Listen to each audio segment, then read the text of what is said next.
जयकारा बोल मेरे श्री गुरु महाराज की जय। दयालु परमहंस दयाल जी महाराज की जय।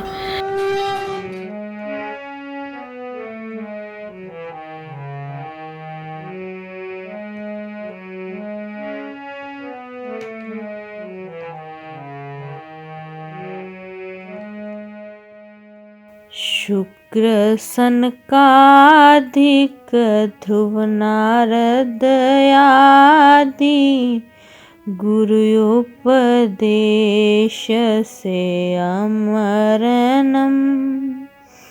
ऋषि मुनि जन प्रगट जग में ले दीक्षा सतगुरु सिमरनम।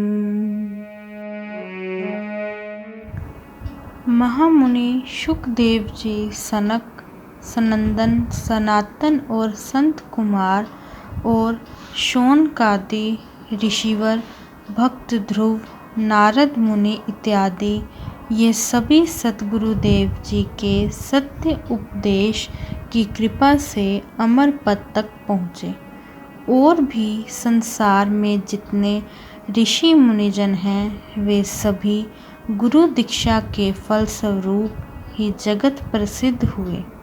वे गुरुदेव जी से नाम दीक्षा लेकर निरंतर नाम सिमरन करते हैं। गर्भ योगेश्वर जी ने शुक अर्थात तोते के छोटे बच्चे के रूप में भगवान शिव की पार्वती के प्रति उच्चारण की गई उस अमर कथा को श्रवण कर लिया।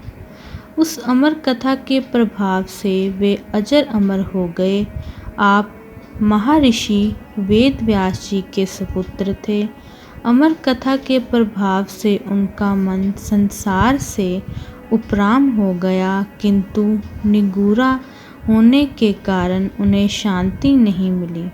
तब उनके पिता वेद व्यास जी ने उनको विदेहराज जनक के पास गुरु ज्ञान उपदेश धारण करने के लिए भेजा। शुकदेव के मन में यह गर्व था कि हम तो गृह त्यागी वितरागी परमहंस सन्यासी ही हैं, महाराजा जनक तो राजसी ठाठ बाट रखने वाले हैं, वे भला मुझे क्या उपदेश देंगे। पिता की आज्ञा तो माननी ही थी। अनमने मन से वे मिथिला पहुँचे। राजमहलों में जाकर महाराजा जनक को अपने आगमन की सूचना भिजवाई, किंतु उन्होंने तनिक परवाह नहीं की। ऐसा कथन है कि पूरे 24 घंटे शुकदेव जी को बाहर प्रतीक्षा करनी पड़ी। तब जनक जी ने उन्हें अंदर बुलाया और क्षमा मांगी तथा उनके आने का प्रयोजन पूछा। शुकदेव बोले, मैं आपसे दीक्षा लेने आया हूँ। इतने में दूत ने आकर खबर दी कि महाराज आपके महलों में आग लग गई।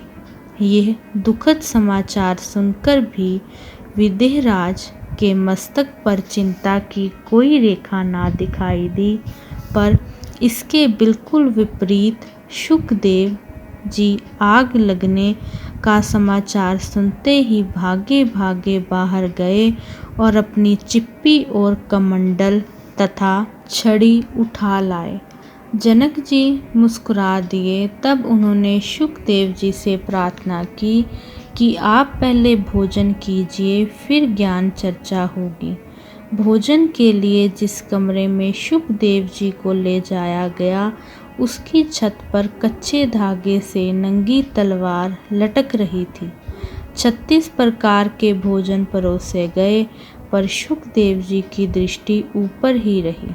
भय से उनके प्राण ही सूख रहे थे कि अभी तलवार गिरी तो मेरा काम तमाम हुआ। भोजन किसे अच्छा लगना था, जैसे तैसे 1-2 ग्रास मुंह में डाले और उठ आए। जान बची तो लाखों पाए वाली बात थी। जब जनक जी ने उन्हें मिथिला नगरी की सैर के लिए भेजा, किंतु साथ ही उन्हें यह आदेश दिया कि यह एक दूध का भरा कटोरा है, इसमें से एक बूंद भी बाहर नहीं गिरनी चाहिए। ये सेवक नंगी तलवार लिए साथ चल रहे हैं, यदि दूध की एक बूंद भी नीचे गिरी तो खैर नहीं, यह अपना काम शुरू कर देंगे और आपको अपने प्राणों से हाथ धोना पड़ेगा। अब सुखदेव जी चल दिए। नगर की शोभा किसने देखनी थी, उनका ध्यान तो कटोरे में भी था। थोड़ी देर बाद ज्ञान चर्चा हुई। जनक बोले कि आपके मन में यह अभिमान है कि मैं त्यागी वैरागी सन्यासी हूँ और राजा जनक गृहस्थी है।